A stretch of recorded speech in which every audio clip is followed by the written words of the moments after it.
Andrés Manuel López Obrador, presidente constitucional de los Estados Unidos mexicanos. Ciudadana doctora Claudia Sheinbaum Pardo, jefa de gobierno de la Ciudad de México. Ciudadano licenciado Alejandro Murat, gobernador constitucional del Estado de Oaxaca. Ciudadana doctora Beatriz Gutiérrez Müller, presidenta honoraria de la Comisión de Memoria y Cultura del Gobierno de México. Ciudadano Francisco Hernández, presidente municipal de Guelatao de Juárez, Oaxaca. Distinguidos y distinguidas integrantes del gabinete, distinguidos amigos, con su venia, señor presidente, poderme dirigir a ustedes en ocasión del 148 aniversario del deceso del presidente de la República, don Benito Juárez, es, como ciudadano y servidor público de la Ciudad de México, un inmerecido honor al que espero corresponder con el respeto y sobriedad que nos legó el prócer a lo largo de su prolífica existencia. En la carta que el presidente Juárez envía a su yerno, don Pedro Santacilia, fechada desde Chapultepec el 13 de julio de 1867, el presidente reconoce las dificultades para llegar a las afueras de la capital y comenta que, entre comillas, el ayuntamiento y los amigos se han empeñado en que la entrada sea el lunes porque no es posible que antes concluyan los preparativos para la recepción que quieren que sea lo mejor posible. El más mínimo atisbo de venganza surge en el ánimo de parte de don Benito Juárez, quien podría haber aprovechado la fiesta nacional francesa para instaurar gloriosamente a la República Liberal Mexicana, vencedora del ejército galo y del imperio impuesto por Napoleón III. Benito Juárez cedió a lo que el pueblo le pedía, esperar hasta el lunes para poder ser recibido lo mejor posible. Y ese 15 de julio, el presidente Juárez entró a la ciudad y desde el zócalo del fallido monumento santanista expresó a la nación los siguientes sentimientos. El gobierno nacional vuelve hoy a establecer su residencia en la Ciudad de México, de la que salió hace 4 años. Llevó entonces la resolución de no abandonar jamás el cumplimiento de sus deberes, tanto más sagrado cuanto mayor era el conflicto de la nación. Fue con la segura confianza de que el pueblo mexicano lucharía sin cesar contra la inicua invasión extranjera, en defensa de sus derechos y de su libertad. Salió el gobierno para seguir sosteniendo la bandera de la patria por todo el tiempo que fuera necesario, hasta obtener el triunfo de la causa santa de la independencia y de las instituciones de la República. El triunfo lo han alcanzado los buenos hijos de México, combatiendo solos, sin auxilio de nadie, sin recursos, sin los elementos necesarios para la guerra. Han derramado su sangre con sublime patriotismo, arrostrando todos los sacrificios antes que consentir en la pérdida de la República y de la libertad. Lleno de confianza en ellos, procuró el gobierno cumplir sus deberes, sin concebir jamás un solo pensamiento de que le fuera lícito menoscabar ninguno de los derechos de la nación.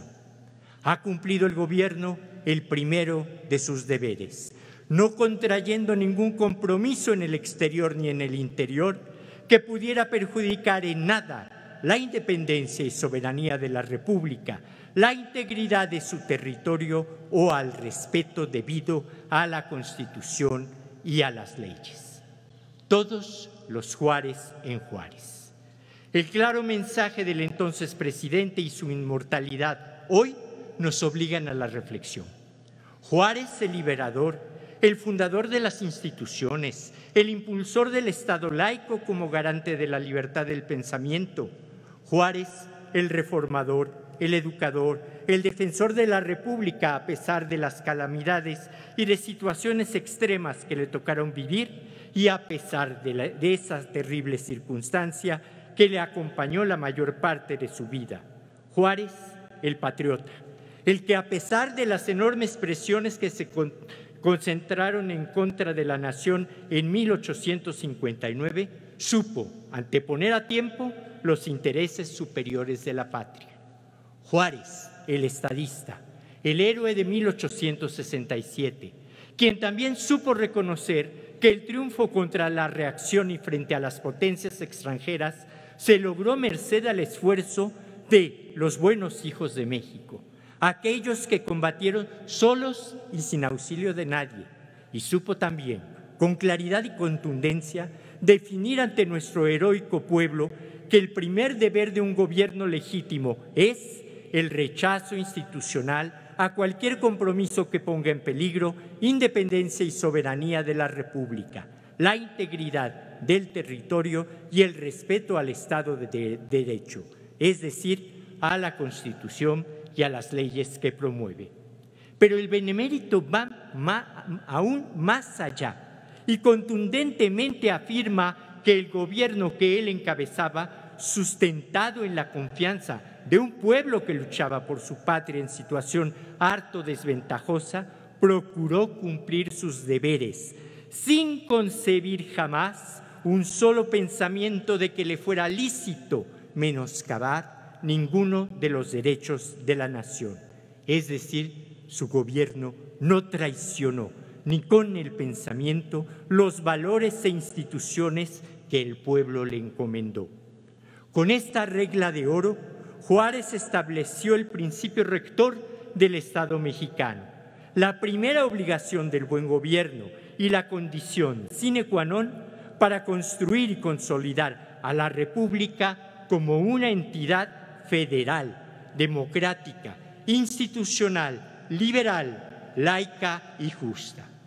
A 148 años de que don Benito Juárez trascendiera al Oriente Eterno, hoy contempla a la República gobernada por quienes creemos firmemente en su legado y de que la nación mexicana está dirigida por hombres y mujeres que hemos asumido la conducción de la patria y de la ciudad con el mismo fervor y entrega que el prócer imprimiera a todas y cada una de sus acciones públicas y privadas. Y al igual que le ocurrió al liberalismo mexicano del siglo XIX, hoy enfrentamos de nuevo a la solución conservadora, cuyo único objetivo es recuperar prebendas y fueros cancelados por la exigencia popular, lo cual nutre nuestro compromiso de desterrar del Estado mexicano la descomposición heredada por los enemigos del liberalismo asumidos por don Benito Juárez como un eje rector del gobierno nacional. Hoy, al igual que en la segunda mitad del siglo XIX, la solución conservadora esgrime y difunde argumentos tan peligrosos como la falsa incapacidad del actual gobierno de la República, es decir, de los mexicanos, para transformar nuestra realidad. Y bajo ese sofisma critican las acciones correctas y precisas que el Gobierno de México, que preside el licenciado Andrés Manuel López Obrador, lleva a cabo inspirado en el legado del presidente Juárez bajo la consigna cotidiana del quehacer público a favor de las y de los mexicanos, pues somos plenamente respetuosos de todas las ideologías políticas y religiosas y profundos defensores de los derechos y libertades de cada uno de nuestros compatriotas. Como atinadamente señaló nuestro actual presidente, añora el frente, esa suerte de solución conservadora de estos días, el retorno a esa descomposición. Es decir, quieren retroceder a los días del régimen a modo, recuperar la senda de la corrupción y el entreguismo y para así, en aras de la modernidad, continuar con el remate de las riquezas nacionales al mejor postor, hipotecando a la nación, amparándose en tragedias sanitarias o físicas como las que recientemente estamos padeciendo, y solución conservadora se coaliga para intentar frenar el apoyo popular con el que cuenta la Cuarta Transformación Pacífica de México. Tal actitud, tan contraria al precepto juarista que aquí hemos analizado, sacrifica a favor de unos cuantos la posibilidad real de recuperar para nuestros hijos e hijas una patria en camino de prosperidad, amando y sosteniendo siempre nuestra independencia y nuestra libertad, como nos lo confió don Benito Juárez al concluir su magistral discurso del triunfo de la República el 15 de julio de 1867. Por ello hoy, al conmemorar este 148 aniversario de la pérdida física del presidente Juárez, exigimos que a la solución conservadora le quede clara la histórica lección del 1 de julio del 2018. Que sepan todos que a pesar de la traición de algunos malos ciudadanos, a pesar de una invasión extranjera, a pesar de la imposición de gobiernos espurios, a pesar de la permanente debacle económica auspiciada por la deshonestidad y la ambición, la enorme mayoría de los mexicanos no perdieron en el siglo XIX ni perderemos en el siglo XXI la esperanza.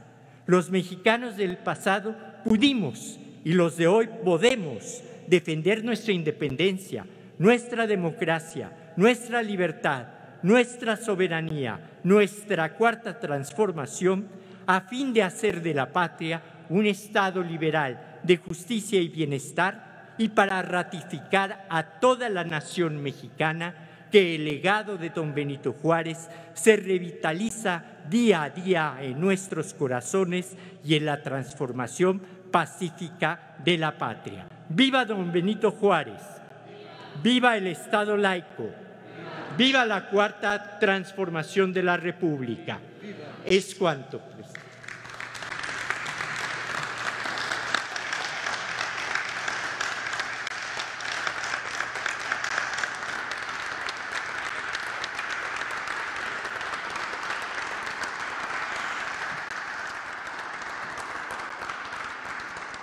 Escuchemos el mensaje que dirige la doctora Beatriz Gutiérrez Müller, esposa del presidente de la República.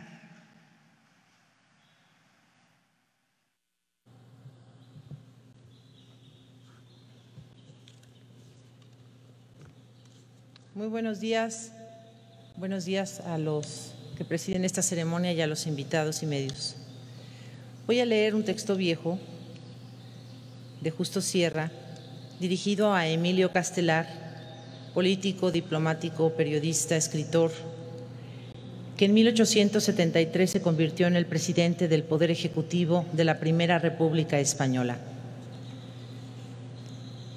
A Emilio Castelar: el más grandioso periodo de nuestra historia nacional acaba de cerrarse con el mármol de un sepulcro. Juárez ha muerto. Intérpretes de la juventud liberal, que ama en vuestra voz la personificación más elocuente de las democracias latinas, hemos querido asociarnos al duelo del país entero. Hemos querido que, al pasar definitivamente a la posteridad, el noble del nombre patricio sellase vuestra Carta de Ciudadanía Mexicana, y para nuestra gloria y para vuestra honra colocamos sobre esa frente de gigante vuestro laurel de bronce. Vos lo sabéis, el que ha muerto encarnó en México el advenimiento de las ideas redentoras de nuestro siglo. Su impasible figura se destaca en el horizonte matinal de la Reforma, como un dedo de granito escribiendo la profecía de muerte en medio de la orgía lúgubre de la reacción. Cuando ese raquítico soñador del mal, que concibió desde su trono bizantino el designio de desenterrar el cadáver de la tradición monárquica de su tumba impura, profanó con sus legiones nuestra tierra americana. Juárez tuvo la suerte de representar el principio de las nacionalidades reconquistadas por el derecho y conservadas por la libertad, contra el hombre que, si pensaba restaurarlas por el pueblo, quería guardarlas para los césares. Fue el derecho de América a vivir, a respirar libre y soberana, desde donde engarzasen congelados cristales el eje imantado de los polos hasta su cíngulo tropical, bordado por las constelaciones y cerrado por el sol. Tierra peligrosa era la que dejaba correr a torrentes por los canales respiratorios de sus cordilleras de oxígeno, generador de la fiebre, de la libertad. El día brillaba tanto en América que empezaba a iluminar las tinieblas europeas. Era nuestro cenit una aurora en ultramar, y temblaron los asfixiadores del género humano. La marea de la invasión subió amenazadora, todo quedó hundido, todo, exceptuando la rompiente en que se abrigó el arca santa de la República. Todas las frentes se inclinaron, todas, exceptuando la frente de Juárez, que permaneció ante el hundimiento de nuestra autonomía, erguida como solo puede erguirse la conciencia ante la fatalidad. Y de este escollo jamás quebrantado, tras la invasión que huía, de campanario en campanario, se precipitó nuestra águila anidando en los picos volcánicos de nuestra sierra, sublimes campanarios de los Andes americanos. Vos lo sabéis, vos que lo habéis proclamado así en la tribuna, al par que Víctor Hugo en Patmos y en Caprera Garibaldi, el Ruy Díaz de la nueva era. Y por eso Juárez ha conquistado el derecho de hacer de la bandera mexicana su paño mortuorio. Mañana se levantará en Europa contra ese gran recuerdo la grita de los asalariados del odio. Os damos, tribuno, la palabra en defensa nuestra. Decidles que tenemos mucho amor a nuestra patria, para no santificar las virtudes del que ha muerto, y mucho orgullo para no arrojar sobre sus faltas el manto de nuestras glorias. Entre tanto, al cerrar de la tumba, junto a la cual suenan con eco tan solemne las palabras constancia y fe, hacemos ardientes votos por la República Española, que será hija de vuestra fe y de vuestra constancia. Salud y fraternidad. Justo Sierra, publicado en El Federalista, 21 de julio de 1872, a los 3 días de haber fallecido don Benito Juárez García. Muchas gracias.